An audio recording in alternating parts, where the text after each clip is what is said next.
Very important subject, namely New Testament churches.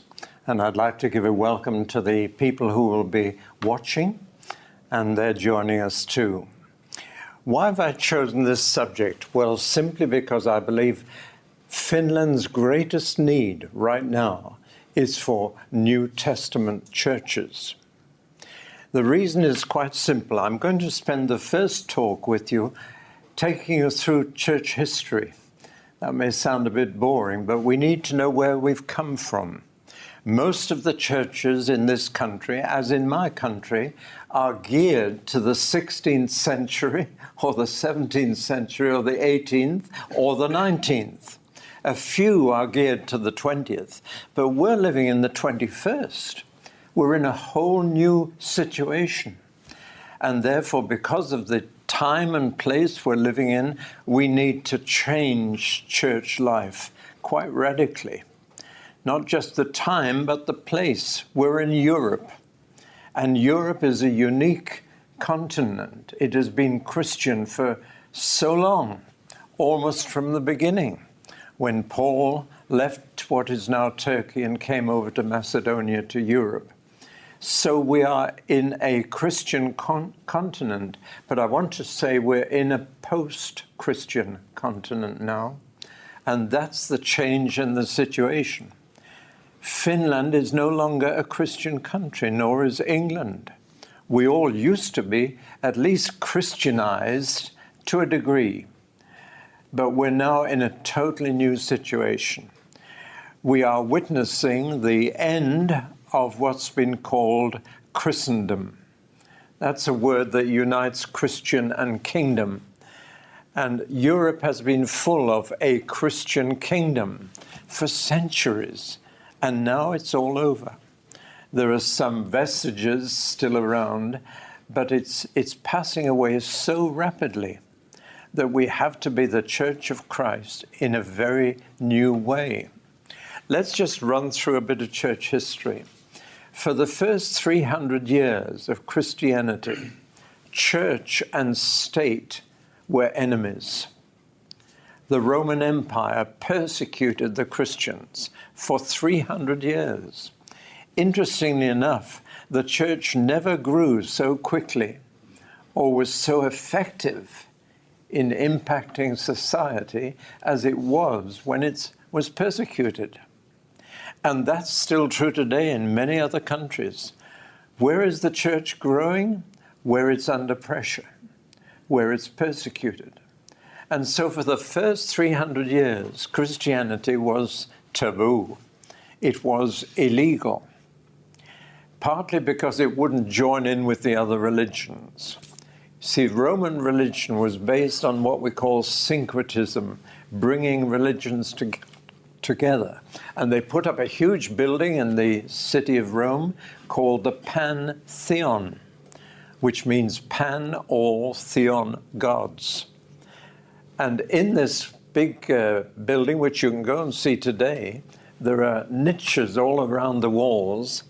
And when a new country was conquered by the Romans, they had to give one of their gods to be put in this temple. Well, of course, the Jews refused. They said there's only one God. We're not joining in this multi-religion. And they got special permission. They were registered as atheists because they only believed in one God, but they got away with it. And in fact, therefore, they were not persecuted by Rome.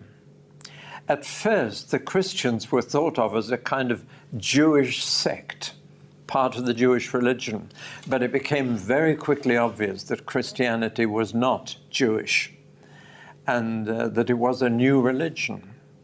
And so it became a religio illicita, which is Latin for illegal religion, and they were not registered. And therefore, for the first 300 years, they were what we call an underground church, and they suffered enormously. Literally, it cost you your life in many ways. The Greek word martyr, which originally meant witness, became a witness who was willing to die. And the word martyr as it is now, means someone who's willing to die for their faith. Those days are back. Do you know how many people died for being Christians last year, for example? If I said 3,000, would it shock you? If I said 30,000, what would you think? If I said 300,000, what would you think? Well, that's over the top. It was 268,000 people died for Jesus last year. We don't even think about this unless you know about it. Most of it, I have to say, was in Muslim countries, places like Indonesia, Iran, Iraq, Sudan, northern Nigeria. And here, to be a Christian is to run the risk of losing your life. But that was normal in the early church, right up to about the end of the 3rd century. So the New Testament church was in that situation, and the next few generations had the same pressure on them. I'm going to tell you that that pressure is going to come here, and it's going to come everywhere in the 21st century. And we need to get our people ready for that. We need to be the kind of church that can cope with that kind of pressure. Well, now that's first 300 years. Then the Emperor Constantine became a Christian. At least it sounds as if he did, when really never sure how much it meant to him. But he decided, after seeing a vision in the sky, to conquer in the name of the cross or the name of Christ. And he said, I'm now a Christian. And that meant for the first time that Christianity became the official religion. It was therefore able for the first time to have military or political force, and could use it both to promote Christianity and to protect it. And the result was that when Christianity became the official state religion, everybody, of course, had to become Christian, go to church. That, I think, filled the church with the world. It certainly improved church attendance, the quantity of church membership. I'm not so sure about the quality. And in fact, it was a reaction to that, the world flocking into the church and joining the emperor in his religion, that the monastic movement grew up as a protest against a worldly church. And people went into the desert to get away from this worldly church. They became hermits, they became little communities, and eventually all kinds of monastic orders and then nunneries, as people withdrew from a worldly church and decided to be pure Christians. It wasn't the best way to do that. To get out of the world is not the will of Jesus. He prayed that we'd be in the world, but not of it. He didn't pray that we'd get out of the world, but to be in it and therefore to suffer. But the first religion that Constantine prohibited was Judaism. And the Jews were the first to suffer from the fact that the empire was now officially Christian. And I'm afraid there's been a sad history of anti-Semitism in the church ever since. The church has persecuted the Jews for centuries now, which is to our shame. Thank God that's changing recently. Anyway, for the next 1700 years, church and state were interlinked. They belonged to each other, they affected each other. Each country in Europe was officially Christian. One by one, every country adopted Christianity. In the year 1000 AD, when a lot of Christians expected Jesus to come back, country after country decided to become Christian. Poland did. Iceland did. I was in Iceland a month ago and reminding them of when they became Christian. And so Christianity became the official religion. It wasn't that a lot of people decided to become Christians, the state rulers decided. And when they decided to become Christian, everybody else had to toe the line and become Christian also. It produced a whole lot of what we call nominal Christianity. People who said they were Christians and went to church, but really, many of them had little idea of what real Christianity is about. It became very professional. It became a church dominated by professional priests or professional people trained in college to lead the church. And there was a sharp division from then on between priest and people. So that when you talked about the church, you tended to think about the professional priests, mainly, supported by lay folk. And that went on right through the next 1700 years. And I say 1700 because people say, well, what about the Protestant Reformation? The Protestant Reformation didn't change a thing as regards the relationship between state and church. The state authorities still decided which religion all the citizens would be. And so what Martin Luther did was to persuade a lot of European rulers to become Protestant. And then everybody in that state or in that country had to become Protestant. But it's still the same arrangement whereby the state and the church are virtually in partnership. And that's when Christendom, as we call it, really came to dominate Europe. So Europe was totally Christian, either Protestant in Northern Europe or Catholic in Southern Europe, but it was all decided by the state authorities. And as you can imagine, there was a bit of a struggle between church and state as to who was boss, who was on top of the other. Sometimes it was the Holy Roman Emperor who was the top dog, and often it was the Pope. And they would struggle between them to say who was top dog.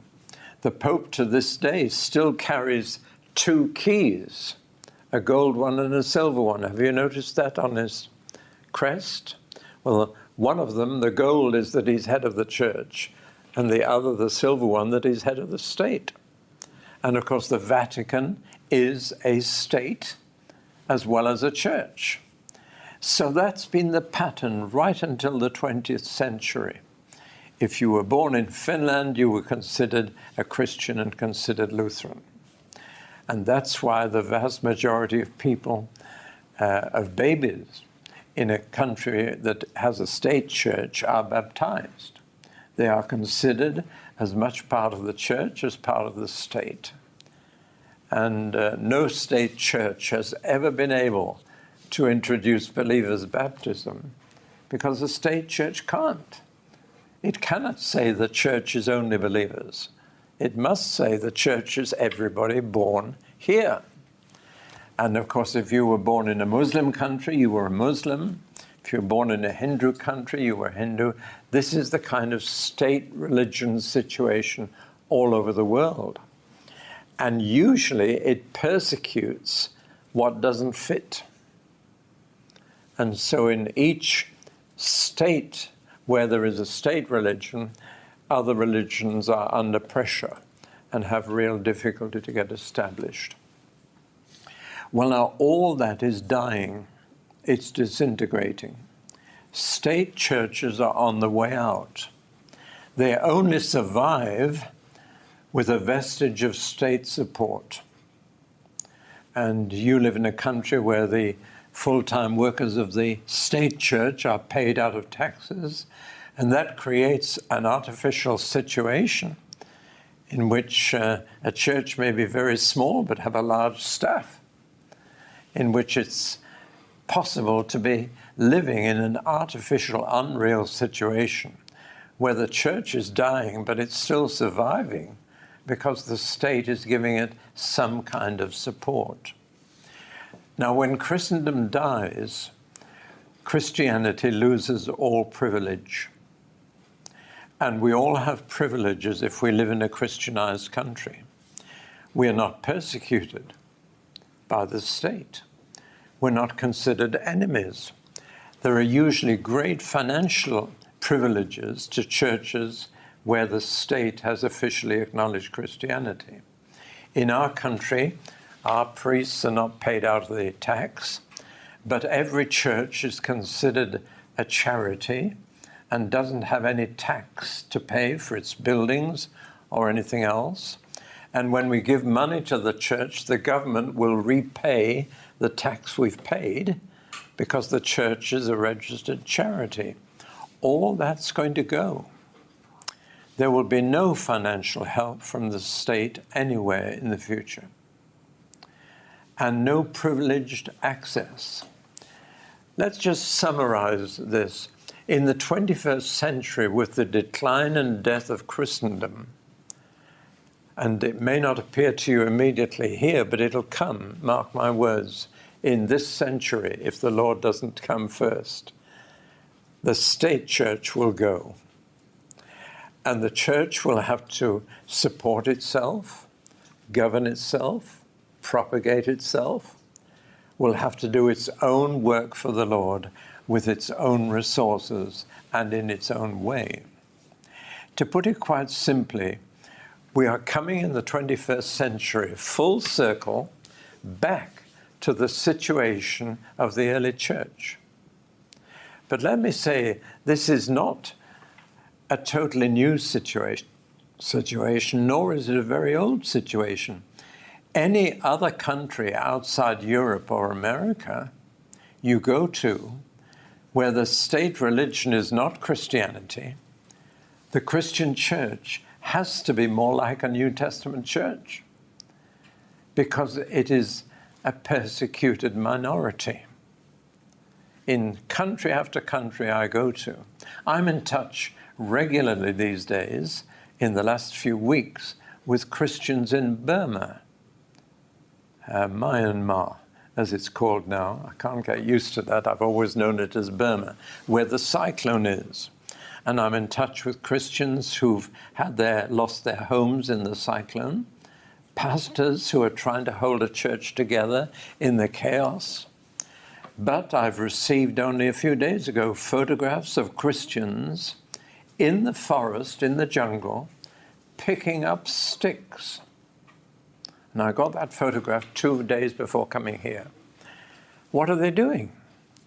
It's the only job they're allowed to do, to pick up sticks in the jungle and sell it for firewood. The Christians are not allowed to go to school or have education, so a Christian must see their kids grow up to be beggars. And here they are, picking sticks in the jungle to try and get a bit of food. And that's going on whether there's a cyclone or not. And a cyclone has hit everybody heavily, but they're making sure it hits the Christians hardest. They don't get priority and relief. So they're in a New Testament situation. And so are they in many other countries that I'm in direct touch with. But praise God, there are New Testament churches in those countries. And they are so like the church in the first 300 years and the church in the New Testament that you realize that only a New Testament church can survive in that situation. So let me just summarize what's happening first. Christians are being moved from the center of social life to the circumference, to the edge. We are constantly feeling we are being marginalized, that we're on the margins of society, that we're less and less fit. We're moving from the majority to a minority movement. We're moving from maintaining church life to a situation of mission, where we are in a mission field. We are all going to be missionaries now. Instead of going to darkest Africa to be a missionary, we're going to be missionaries right where we are. We're going to face other religions right where we are. So we are moving from priority to plurality. Plurality is the belief that all of us need to learn how to live with each other. This doctrine of pluralism has really taken over my country. Nobody has a monopoly of faith or anything else. Christianity is a private faith that people are welcome to practice, provided they don't try and tell other people that they should be Christians too. We must accept different cultures. Multiculturalism is the order of the day. And so we are going to be persecuted. From safe position, we're moving to a very insecure position in which we need to prepare our people for suffering. Now, I started saying this 10 years ago in Britain. Whenever I had pastors together, I said, "Are you preparing your people for suffering?" And they looked at me as if I was crazy. They don't laugh now. Because for the first time in my life, people are being put in prison in England for preaching the gospel in the marketplace. I never thought I'd live to see the day when that would happen in England. I expected it in other countries. But England, Christian country, Queen claiming to be the head of the church, surely this wouldn't happen, but it's happening. Official persecution. More and more laws are being passed in my country that are anti-Christian.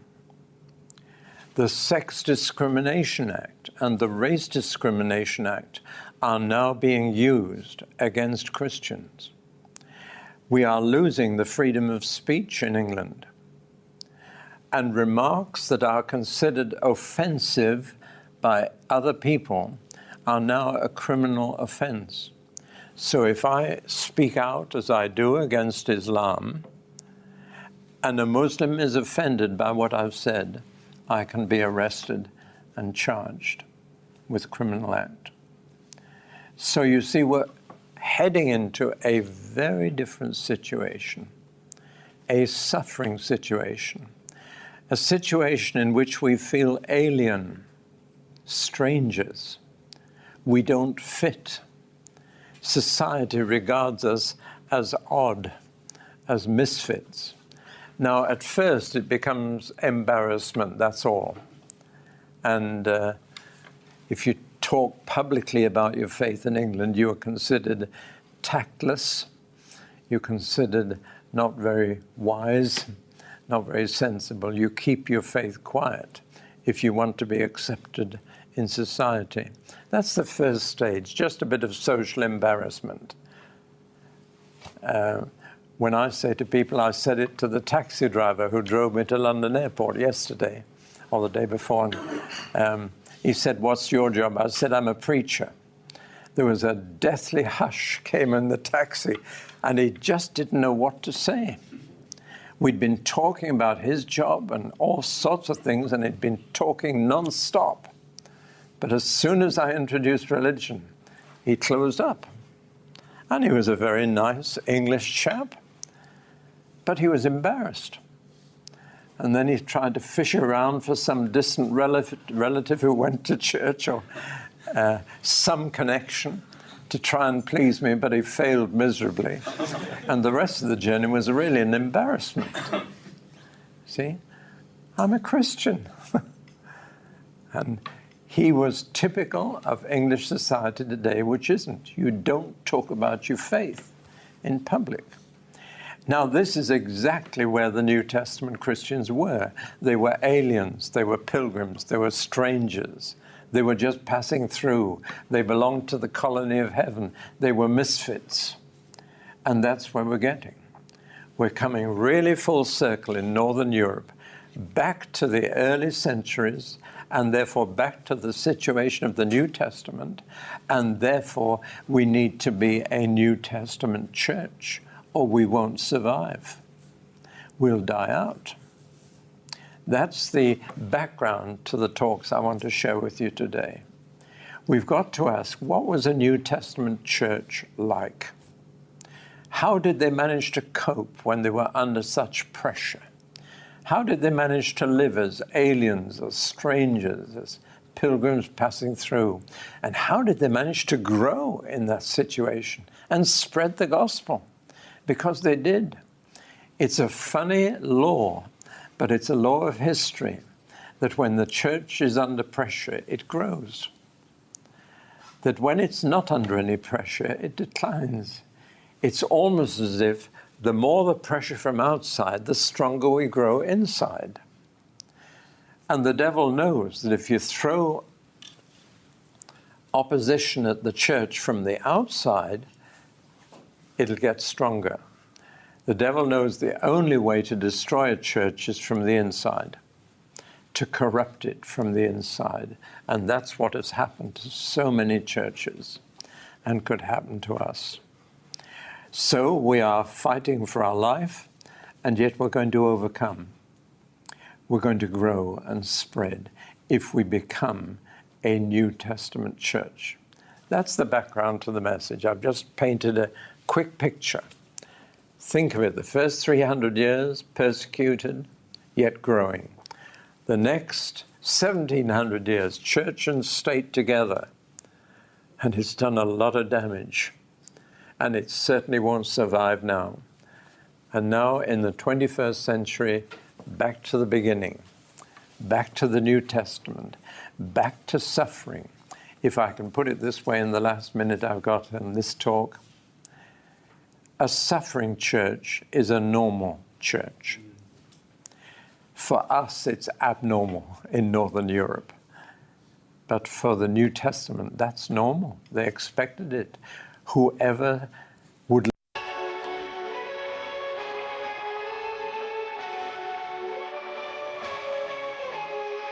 In the depths of night we dance with the stars, lost in the glow of the cosmic bars. Echoes of the nebula, whispers in the dark. Our souls entwined, we spark, we are.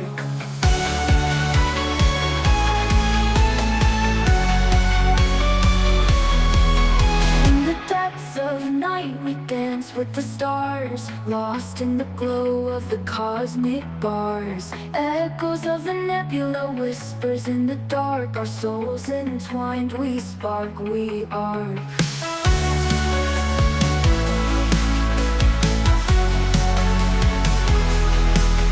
the void we glide, in the spaces between the tides.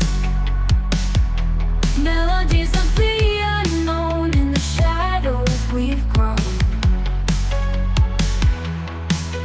Beneath the satellites we roam free, in the shadows of the galaxy.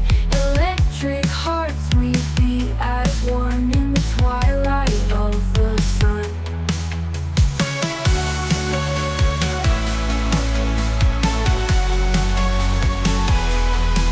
Through the void we glide, in the spaces between the tides. Melodies of the unknown, in the shadows we've grown.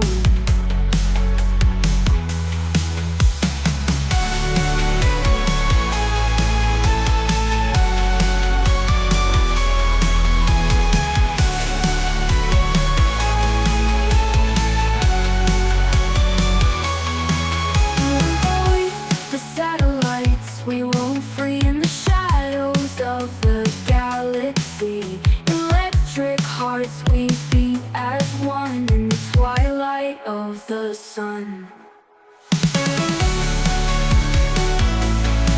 With the void we glide, in the spaces between the tides. Melodies of the unknown, in the shadows we grow.